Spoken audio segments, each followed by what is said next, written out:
कुरान का अगर सही तरह पढ़ेंगे, उसका मीनिंग को अगर समझेंगे, तो कभी भी वो ये गलत काम नहीं कर सकते हैं। यानी अपने नफ्स के अंदर जो भी बुराई पाया जाता है उसको जिहाद, असल जिहाद उसको कहा जाता है। ये आयत में है अल्लज़ीना उखरिजू मिन दियारिहिम बिगैरि हक्किन इल्ला अय्यक़ूलु रब्बुनल्लाह वलौला दफ़उल्लाह नास बाज़ुहुम बिबाज़िन ला दब। मुझे अच्छा काम के लिए, इंसानियत के भलाई के लिए अगर मुझे अपने जान भी कुर्बान करना पड़े, तब भी मैं इंसानियत के भलाई के लिए वो काम मैं करने के लिए तैयार हूँ। इसका मैं तुमसे अंगीकार करता हूँ। कुर्बानी का असल मीनिंग ये है। এটা শব্দতে সুধিছোঁ, ইছলামত বা ইছলাম ধৰ্মত বা কুৰাণত জেহাদ মানে কি? জিহাদের যেটো অর্থ কোৱা হয়, মোৰ অসমীয়াত অলপমান কমজোर আছে, মই আপুনি বেয়া নাপাব। जिहाद का मतलब जो लिया जाता है, आदमी ये सोचता है कि जिहाद का मतलब ये है कि आदमी को मारना।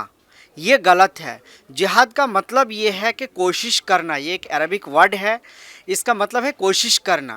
कोशिश इस चीज़ से करना है कि आपके अंदर जो बुराई है, इंसान के अंदर जो अपने अंदर जो ईविल है, उसको ख़त्म करने के बारे में जो कोशिश इंसान करता है, जो उसका कोशिश है, उसको असल जिहाद कहा जाता है। उसको कहते हैं जिहाद बिन नफ्स। यानी अपने नफ्स के अंदर जो भी बुराई पाया जाता है उसको जिहाद, असल जिहाद उसको कहा जाता है। लेकिन आज जो जिहाद के मीनिंग जो समाज में फैलाया जा रहा है कि जिहाद का मतलब किसी को मार देना, कहीं बॉम्बिंग कर देना, किसी इंसान को कत्ल कर देना। कुरान मजीद में ये साफ़ तौर पर लिखा हुआ है कि अगर एक इंसान किसी इंसान को बगैर मतलब उसका कोई कसूर होने के अगर उसको मारता है, तो होल मैनकाइंड को वो ख़त्म कर देता है, मार देता है। इतना पाप उसको मिलता है। ठीक है। और इसीलिए हमने जिहाद का जो सही कॉन्सेप्ट है वो हमने यहाँ पर डिस्प्ले किया है। कुरान में तो इस बारे में कहा गया है, जिहाद के बारे में जो आयत नाजिल हुआ है वो मैं पढ़ के आपको सुनाता हूँ। ये आयत में है अल्लज़ीना उखरिजू मिन दियारिहिम बिगैरि हक्किन इल्ला अय्यक़ूलु रब्बुनल्लाह वलौला दफ़उल्लाह नास बाज़ुहुम बिबाज़िन ला हुद्दिमत सवामिउ व बैउन व सलावतुन व मसाजिदुहुम यज़कुरु फ़ी इस्मुल्लाह कसीरा। कि अल्लाह ताला ये फरमाता है कि तुमने जिहाद जो अपने अगर अल्लाह के नाम लेते हो या कोई अपने जो मज़हब को इख्तियार करते हैं, उस मज़हब को जहाँ पर तुम रहते हो, अगर तुमको उसको कोई मतलब रोकता है, उसको अगर करने नहीं देता है, फॉलो करने नहीं देता है, तो उसके लिए तुम लड़ो मतलब उसके लिए कानूनी तौर पर लड़ाई हो सकती है, रिटेन के तौर पर लड़ाई हो सकती है। ठीक है ना। जो जिस तरह से वो तुमको रोकने की कोशिश कर रहे हो, तुम उसको पालन कर सकते हो। लेकिन बम ब्लास्ट या ये इस्लाम में बिल्कुल नहीं है। ये जो आज कर रहे हैं या मीडिया जो बता रहे हैं, ये टोटली कुरान और इस्लाम के ख़िलाफ़ है। प्रॉफिट मोहम्मद मुस्तफ़ा सल्लल्लाहु अलैहि वसल्लम ने जो बताया उसके ख़िलाफ़ है। मैं आपको एक किताब भी दे सकता हूँ जिसमें ये लिखा हुआ है कि प्रॉफिट मोहम्मद मुस्तफ़ा सल्लल्लाहु अलैहि वसल्लम जो है कभी भी टेररिज्म का जस्टिफाई नहीं किया, उसको कभी करने के लिए नहीं कहा। আৰু এটা মই প্ৰশ্ন আপোনাক এই মুহূৰ্ততে সুধিছোঁ, আপুনি যিহেতু সেইটো কথা কৈছে যে জেহাদ শব্দটো কুৰাণত নাই, ইছলামত জেহাদ মানে তাৰ যিটো বিষয়বস্তু বা তাৰ যি মূল কথাখিনি আচলতে বেলেগ। যেনেধৰণে মানুহ মাৰিব লাগে, ক'ৰবাত সন্ত্ৰাসবাদী সৃষ্টি হয়, সন্ত্ৰাসবাদৰ সৃষ্টি হয়, সেইবিলাক কুৰাণত তেনেধৰণৰ জেহাদৰ শব্দ নাই।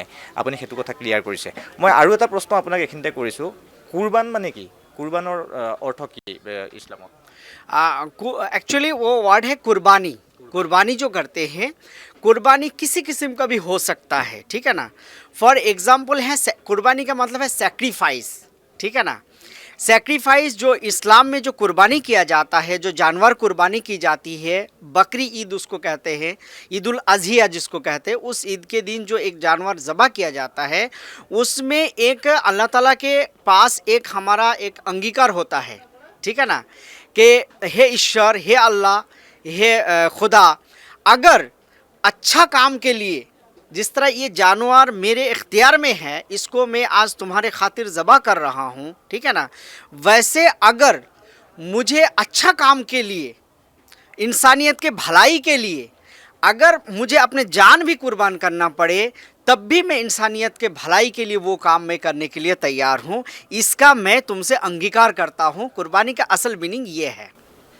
নিশ্চয়কৈ আচলতে মই দৰ্শকসকলক কৈছোঁ যে এইবাৰ অসম গ্ৰন্থমেলাত এনেধৰণে আচলতে তিনিখনকৈ যি ইছলামিক ধৰ্মৰ বা ইছলাম ধৰ্মৰ ইছলামিক গ্ৰন্থৰ বিপণী ইতিমধ্যে তিনিখনকৈ বহিছে। আমি এজন মৌলানাৰ সৈতে আচলতে প্ৰকৃততে এই যিবোৰ ধাৰণা বা প্ৰকৃততে যিবোৰ কথা ওলাই আছে বা সেই যিসমূহ ধাৰণা, সেই ধাৰণাসমূহ সন্দৰ্ভত আচলতে প্ৰকৃততে তেওঁলোকে যিহেতু কিতাপৰ লগতে জড়িত হৈ থাকে, গতিকে তেনে ক্ষেত্ৰত তেওঁলোকৰ যি কিতাপৰ অধ্যয়ন, সেই অধ্যয়নপুষ্ট যি মন, সেই মনত তেওঁলোকৰ যি কোৰাণেই হওক বা তেওঁলোকৰ কোৰাণ শ্বৰীফৰ থকা লিপিবদ্ধ হৈ থকা সেই প্ৰকৃত আচলতে সেই কথাবিলাক আমি সেয়া জানিবলৈ চেষ্টা কৰিলোঁ। আৰু হয়তো আমাৰ দৰ্শকেও সেই তাৰ ভিতৰৰ যিখিনি মূল কথা, সেই মূল কথাখিনি গম পালে। যিহেতু জেহাদ শব্দৰ অৰ্থ কি, জেহাদক লৈ বিভিন্ন ধৰণৰ আচলতে আলোচনা পৰ্যালোচনা হয়।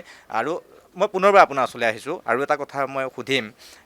ইছলামত দেখা পোৱা গৈছে যে জেহাদ শব্দটোক লৈয়ে আচলতে বিভিন্ন ধৰণৰ বিতৰ্ক হৈ থাকে আৰু তাৰ পিছত দেখা পোৱা গৈছে ইছলামিক বহু সন্ত্ৰাসবাদী সংগঠন আহিছে, তেওঁলোকৰ এটা লক্ষ্য যে জেহাদ। গতিকে ইছলামিক যিসমূহ সংগঠন আহিছে সেইসমূহৰ আচলতে কিহৰ পৰা অনুপ্ৰাণিত হৈছে, কিয়নো তেওঁলোকে যথেষ্ট অধ্যয়ন কৰে, অধ্যয়ন কৰাৰ পিছতো কিন্তু দেখা পোৱা যায় যে কোৰাণ শ্বৰীফত তেনেধৰণৰ কোনো শব্দই নাই। গতিকে তেওঁলোকৰ সেই যিটো ধাৰণা, সেই ধাৰণা সন্দৰ্ভত কি ক'ব? एक्चुअली ये जो आतंकवाद होते हैं या टेररिज्म होते हैं वो किसी मज़हब से रिलेटेड नहीं होता है। एक बात मैं क्लियर कर दूं, चाहे वो कोई मुसलमान नाम के अब्दुल रहमान करे, चाहे राम करे, चाहे रहीम करे, चाहे कोई भी करे, वो इंसान को मारने का जो उनका प्लानिंग होता है वो किसी भी धर्म, ना कुरान सिखाता है, ना गीता सिखाता है, ना बाइबल सिखाता है, कोई भी धर्म के साथ इसको जोड़ा नहीं जाना चाहिए। जो लोग जोड़ते हैं वो धर्म का असल किताब को नहीं पढ़ते हैं। दूसरी बात, आपका सवाल सेकंड ये है कि मुसलमान लोग ही क्यों ऐसा करते हैं। ये क्यों सवाल ये आता है, इसलिए कि आज जो मुसलमान हम दुनिया में देख रहे हैं उसका जो कुरान का जो मीनिंग है, कुरान जो अरबी भाषा में जो लिखा गया है, उस कुरान का मीनिंग उसको नहीं मालूम है। वो कुरान को सही तरह नहीं पढ़ते हैं। कुरान का अगर सही तरह पढ़ेंगे, उसका मीनिंग को अगर समझेंगे, तो कभी भी वो ये गलत काम नहीं कर सकते हैं। कोई भी धर्म का आदमी वो नहीं कर सकता है। ये सिर्फ़ और सिर्फ उनका कुरान से दूरी की वजह से ये हाल है।